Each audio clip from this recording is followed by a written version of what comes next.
And then people laughed at him, and he could handle it. And best of all, he knew how to laugh at himself. Well, on September the 4th, soon I'd been there late the night before, and he may have recognized us on the 3rd.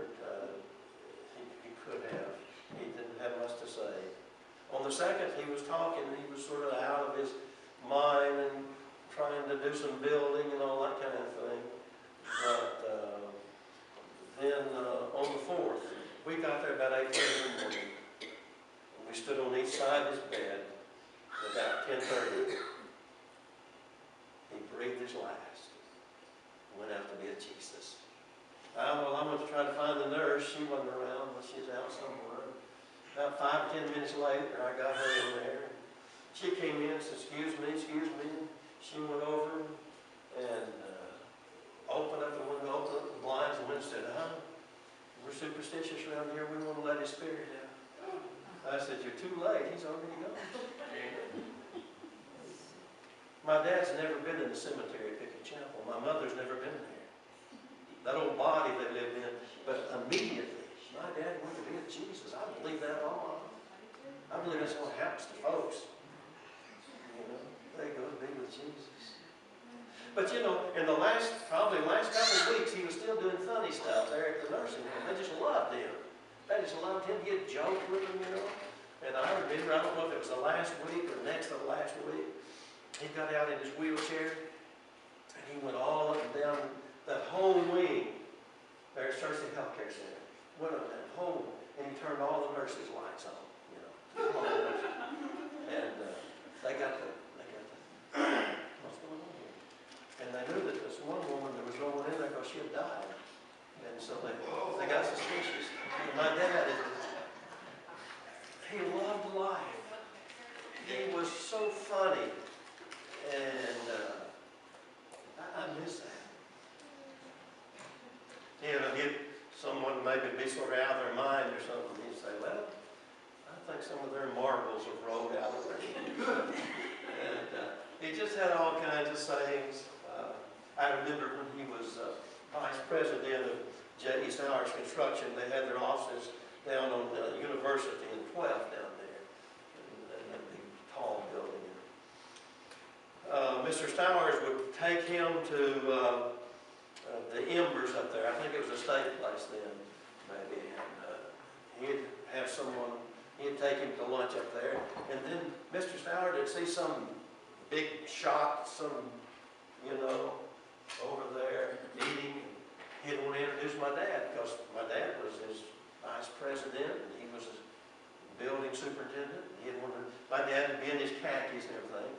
And my dad always, he'd tuck his napkin, I do that myself, tuck his napkin in his belt, you know. And so my dad would get up and go over there, and he'd look down, he'd have his napkin, and my dad would just laugh about it, you know. He loved life, he laughed, he loved to live. And I want the gift of laughter. It's good for you, folks, the gift of laughter. I want that gift. Sue was quite sick with a bad cold. On Friday, it fell my lot to, she made me up a big list. I went to the grocery store. Boy, I'm telling you, it gets pretty vicious out there. You know what I mean? People get serious about this stuff. So here we are, down there at the dairy products. I was trying to get some eggs, you know. And then we had a traffic jam with those grocery carts. People, one lady, I noticed her all over the store. She had this cell phone. She's doing her shopping. She's having to get other people to help her because she's on this cell phone. But there's this, there's this precious lady standing beside me. And you could tell she was, I mean, she wasn't ugly or anything, but you could tell she was this whole thing. I said, Merry Christmas. Hey, you might as well, folks. Don't get out, bend out of shape about it all. Oh, the gift of laughter. Finally, there's one more thing that I want.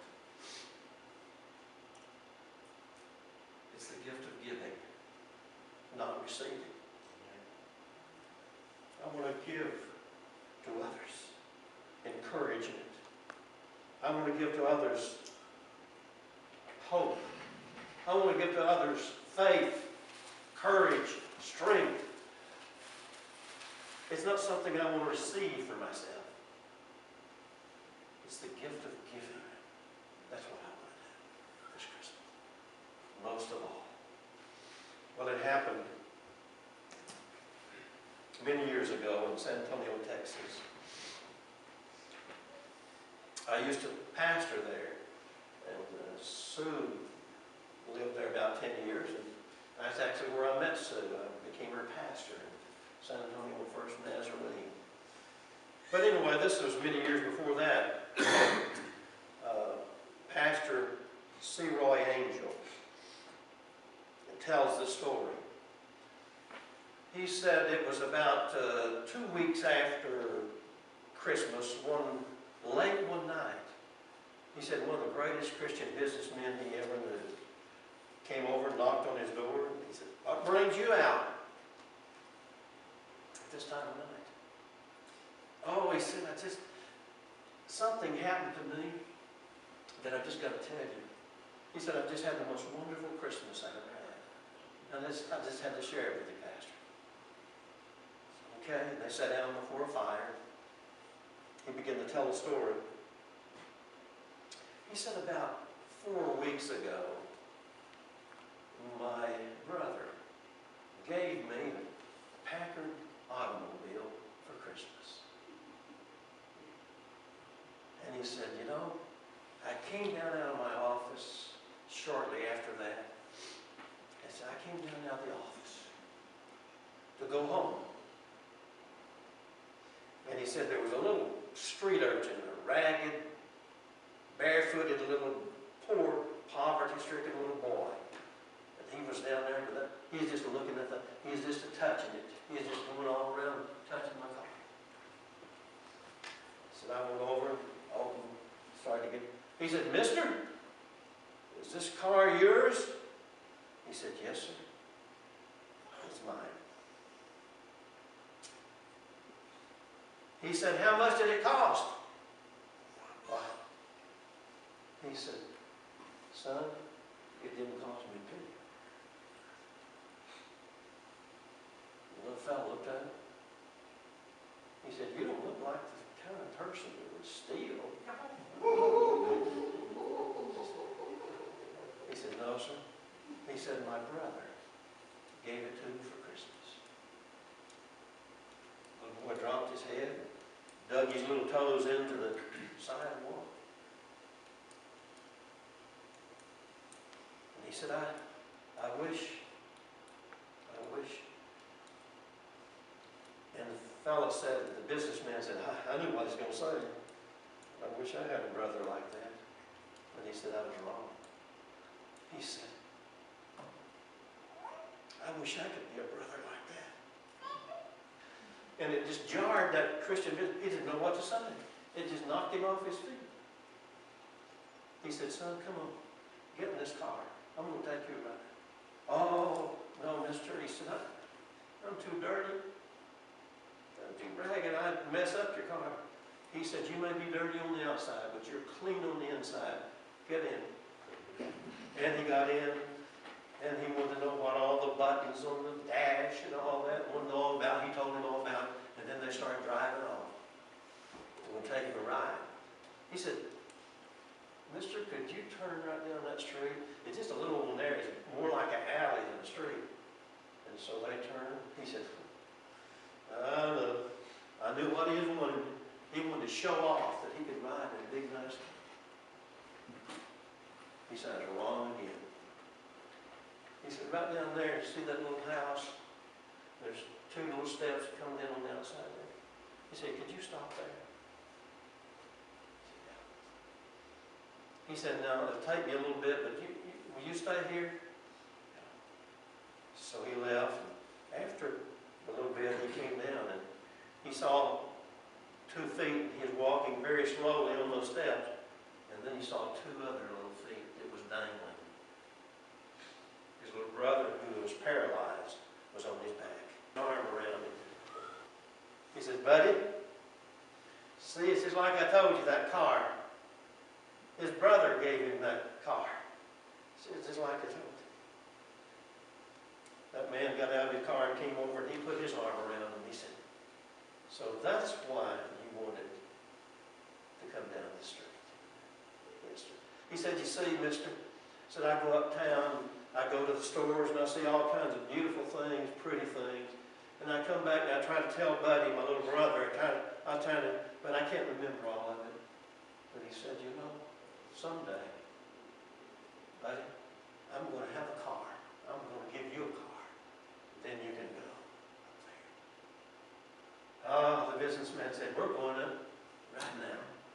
And he got those boys in his car, went uptown. He said, you can buy anything you want. And so they went around getting there, and then he bought a Christmas tree. And he brought it back and set up the Christmas tree and played Santa Claus to them. He said, Roy Angel, Pastor Roy Angel, he said, this is the greatest Christmas I've ever had. I have come to realize what Jesus meant when he said, it's more blessed to give than to receive. Yeah. Praise God. Father, that's what I want for Christmas, and I got a feeling that's what everybody else here wants for Christmas.